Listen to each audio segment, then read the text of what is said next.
Hello les amis, j'espère que vous allez bien. Moi ça va, merci. Je suis très heureuse de vous retrouver encore une fois pour cette nouvelle vidéo. Aujourd'hui, nous allons voir 3 étapes essentielles pour reprendre ses finances en main. Aujourd'hui, cette vidéo s'adresse à tous ceux qui n'arrivent plus à voir le bout du tunnel. À chaque fin de mois, il ne leur reste plus rien dans leur poche après avoir payé leur loyer, leur électricité ou leurs dettes. Ils n'ont plus rien dans leur trésorerie et donc ça s'adresse à tous ceux qui veulent reprendre leurs finances en main. Je sais, pour certaines personnes, et lorsque on se dit tout est fini pour nous, on pourra plus sortir la tête de l'eau, en fait on fait que s'enfoncer. Donc aujourd'hui cette vidéo va parler de comment reprendre ses finances en main et aussi les techniques, les attitudes à avoir. Donc on n'attend plus, c'est parti. Vous devez combattre certaines choses dans votre vie et qui influent aussi sur vos finances. Les choses, j'ai listé les choses que vous devez combattre parce que c'est très important. C'est très important, c'est ça qui détermine en fait les finances. Qu'est-ce que vous devez combattre? Vous devez combattre les dettes. Numéro 1, les dettes. À chaque fois, des crédits à la conso, des crédits qui ne vous apportent rien de spécial, vous devez couper. Vous devez arrêter. Il y a des gens, c'est une maladie pour eux de prendre des crédits à la conso. Il y a des gens qui ont au moins 4 crédits à la conso. Non, arrêtez. Arrêtez de vous endetter parce que ça vous ruine. Ça vous ruine totalement. Voilà. Je préfère dire les vérités que de faire genre ou quoi que ce soit. Non, prendre des dettes qui ne vous permettent pas de fructifier votre argent ou qui ne vous apportent pas quelque chose de concret vous ruine. Donc, évitez les crédits à la conso. Deuxième chose que vous devez combattre, c'est la mauvaise gestion de votre budget. Quand vous savez que vos finances sont pas positives, essayez de gérer votre budget. Essayez de gérer votre budget chaque mois. Essayez d'écrire, de lister ce que vous devez dépenser, vos charges. Ça vous évitera des dépenses inutiles. Troisième chose que vous devez combattre, c'est le désir d'abandonner. Le fait de se dire non, en fait pour moi c'est fini. Si une personne ne tombe pas du ciel pour venir me donner une somme d'argent, je ne pourrai plus m'en sortir. Non, vous pouvez toujours vous en sortir, peu importe votre niveau d'endettement ou votre niveau de négativité dans votre vie, vous pouvez vous en sortir. Donc arrêtez de penser que vous ne pouvez pas vous en sortir parce que c'est totalement erroné. Et la dernière chose, c'est plaire aux gens. Arrêtez de vouloir plaire aux gens parce que souvent quand on veut plaire aux gens, on se met à dépenser des sommes qu'on n'avait pas prévu parce qu'on veut montrer à l'autre que voilà, j'ai pu faire ça, j'ai pu acheter ci, j'ai pu acheter ça. Non, si vous êtes dans une situation difficile, arrêtez de vouloir plaire aux gens et si vous voulez plaire aux gens, faites en sorte de fructifier votre argent comme ça dans le futur, vous pourrez plaire aux gens. Mais là, en ce moment, si vous avez des difficultés financières et que vous êtes vraiment juste, arrêtez de vouloir plaire aux gens. Parce que ça ne va rien vous apporter. Et à chaque fois, vous allez vouloir plaire aux gens. Vous allez vous mettre à consommer, à dépenser pour les autres. Donc, ressaisissez-vous. Arrêtez de vouloir plaire aux gens. Maintenant, j'ai listé ce que vous devez combattre. J'espère que vous aussi, vous avez pris une feuille de papier pour écrire tout ça parce que c'est très important. Et aussi, j'ai oublié le découragement. Le découragement, ne pas se décourager aussi, c'est très important.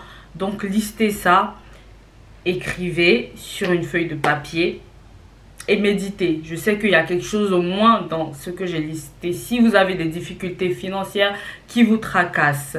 Donc, ensuite, on va passer à autre chose. Maintenant, la première chose essentielle pour reprendre ses finances en main, c'est de faire un bilan. Vous devez faire un bilan de vos ressources et de vos dettes. Donc, vous faites un tableau. Voilà, je voulais faire avec vous. J'ai pris ma feuille. Vous aussi, prenez votre feuille et on va écrire. Vous faites un tableau. Vous allez faire quelque chose comme ça. Je ne sais pas si vous allez voir. Tac, tac, tac. Ok. Vous faites quelque chose comme ça. Du côté gauche, vous mettez ressources. Et à droite, je ne sais pas si vous voyez. Tac, tac, tac. Bon. Ce qui est sûr, du côté gauche, vous mettez ressources. De l'autre côté, vous mettez dépenses. Donc, vos ressources, ça sera quoi? Vos ressources, ça sera tout ce qui est salaire, tout ce qui rentre dans votre poche chaque fin de mois. Qu'est-ce qui rentre dans votre poche chaque fin de mois? Qu'est-ce qui rentre dans votre poche? Votre salaire. Si vous percevez de l'argent, je sais pas, des allocations, ou si vous avez quelque chose qui vous rapporte de l'argent aussi chaque mois, vous écrivez toutes ces ressources-là du côté gauche. Donc, salaire, tac, tac, tac. Autres ressources, voilà. Si vous recevez de l'argent de votre famille, tout ça, vous mettez. Ensuite, dans dépenses, vous mettez votre budget alimentaire, loyer, tout ça. Si vous payez des loyers, en fait, toutes vos charges mensuelles fixes.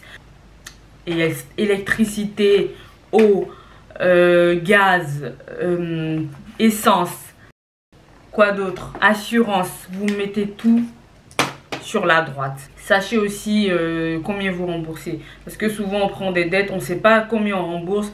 On nous prélève comme ça. Sachez combien vous remboursez. Comme ça, vous pouvez anticiper plusieurs choses.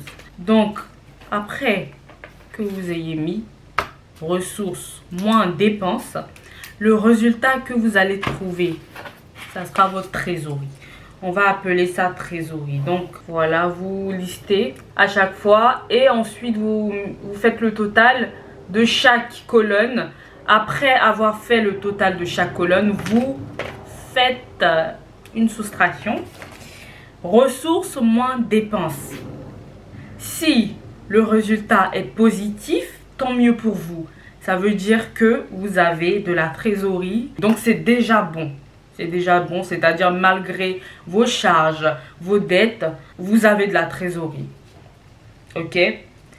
Quand je dis charge, je ne dis pas charge vestimentaire ou des charges fixes. Je ne dis pas charge de restaurant, tout ça. Non, non, je ne parle pas de ça. Donc, si c'est négatif, vous n'avez pas de trésorerie. Donc, il faudra revoir tout ça. Faudra revoir tout ça. Mais comme je vous dis, même si c'est négatif, ce n'est pas grave. Ce n'est pas grave, ce n'est pas trop tard. Ne vous découragez pas. Vous pouvez toujours sortir de la tête de l'eau. Je vous assure. Il y a plusieurs personnes qui étaient super endettées. Et aujourd'hui, franchement, tout va bien pour eux. Mais c'est important. Faites ce bilan. En tout cas, faites le bilan. Si c'est négatif, il y a trois choses. C'est-à-dire, soit vous êtes endetté, soit vous dépensez trop ou vous n'avez pas d'investissement. Donc, si vous savez que vous êtes endetté, arrêtez de vous endetter. Il y a deux solutions que je peux vous préconiser. Si vous avez beaucoup de crédits ou de dettes, soit un rachat de crédit ou un regroupement de crédit. C'est-à-dire la banque va racheter vos crédits. Elle va prolonger le délai de paiement des crédits. Et peut-être aussi baisser le taux d'intérêt pour vous. Donc, ça peut être bénéfique, sauf que la durée du crédit va s'allonger. Mais au moins, ça vous permettra de vous soulager chaque fin de mois. Au lieu de rester là après avoir déduit tous vos charges, il vous reste quoi? Rien du tout.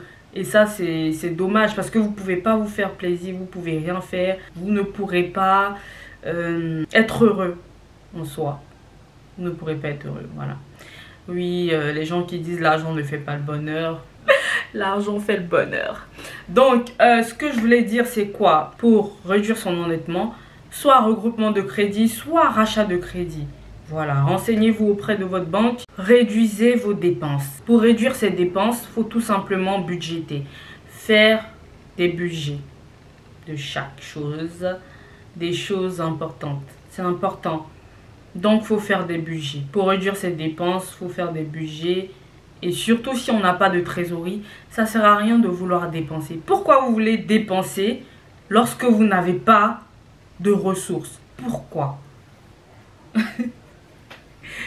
Pourquoi? C'est dur. Si par exemple vous partez au resto avec vos amis et qu'il vous faut 40 € pour la soirée et vous savez très bien que vous n'avez pas de ressources, pourquoi sortir et dépenser 40 € pour manger et boire? Non, ne dépensez pas, à moins que vos amis veulent vous faire plaisir ou vous aider et connaissent votre situation. Si ce sont des vrais amis, ils ne vont pas vous juger sur ça parce qu'ils savent que votre situation est difficile. Donc, si c'est compliqué, ne prenez pas le peu que vous avez alors que c'est difficile en fait. Donc, essayez d'avoir des proches qui vous comprennent. Donc, n'ayez pas honte. Réduisez vos dépenses parce qu'il y a un système qui marche en finance, c'est pas de ressources, pas de dépenses. Vous devez vérifier comment l'argent rentre et l'argent sort de votre poche. C'est très important. Et enfin, maximiser la valeur de votre argent. Ça, c'est si vous êtes, par exemple, positif après votre bilan. Si après votre bilan, vous êtes positif, ça ne veut pas dire que vous êtes mieux. Au contraire, c'est le moment de vraiment rester concentré. Il faut rester concentré. Il ne faut pas se dire, ouais, parce que il me reste un peu d'argent après avoir déduit tous mes charges que ça va. Non, ça va pas. Vous devez toujours maximiser la valeur de votre argent.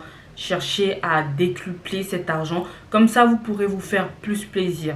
Essayez de maximiser les dépenses d'investissement plutôt que des dépenses j'allais dire, des dépenses courantes qui ne servent pas à grand chose. Voilà, je n'ai pas dit de ne pas se faire plaisir. Il faut se faire plaisir, mais pas tout le temps. Vous n'êtes pas obligé de vous faire plaisir chaque mois si vous n'avez pas assez d'argent en fait. Ce n'est pas une obligation. Vous pouvez vous faire plaisir chaque 3 mois et maximiser vos dépenses d'investissement. Si vous investissez, assurez-vous que cet investissement soit rentable pour vous. N'hésitez pas à demander conseil ou à vous renseigner par rapport à l'investissement. Et voyez si cela va être rentable. Si c'est pour investir, pour ne pas que ça soit rentable, ça devient de la perte en fait. Si vous n'êtes pas sûr de la rentabilité de l'investissement, je sais c'est incertain, quand on investit c'est incertain, mais vous pouvez au moins vous projeter. Et une dernière chose, renoncez à la satisfaction immédiate pour plus de satisfaction ultérieure, si je vais dire comme ça. La satisfaction immédiate ne vous apportera rien.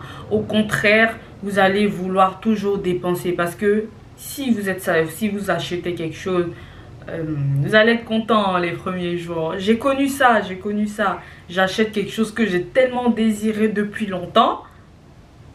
Un mois après, je dis putain, il me faut par exemple une autre chaussure, il la faut. Et ainsi de suite.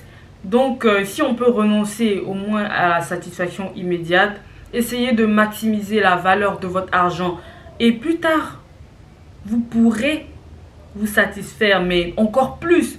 Donc, vous préférez quoi? Essayez de retarder votre satisfaction immédiate, c'est très important. Voilà, c'est tout pour cette vidéo. J'espère qu'elle va être bénéfique pour vous. Surtout, faites votre bilan, c'est très important. À partir de ce bilan, vous serez situé. Moi aussi, je vais le faire. Je vous dis merci d'avoir regardé cette vidéo. On se retrouve très vite pour une nouvelle vidéo. Et prenez soin de vous.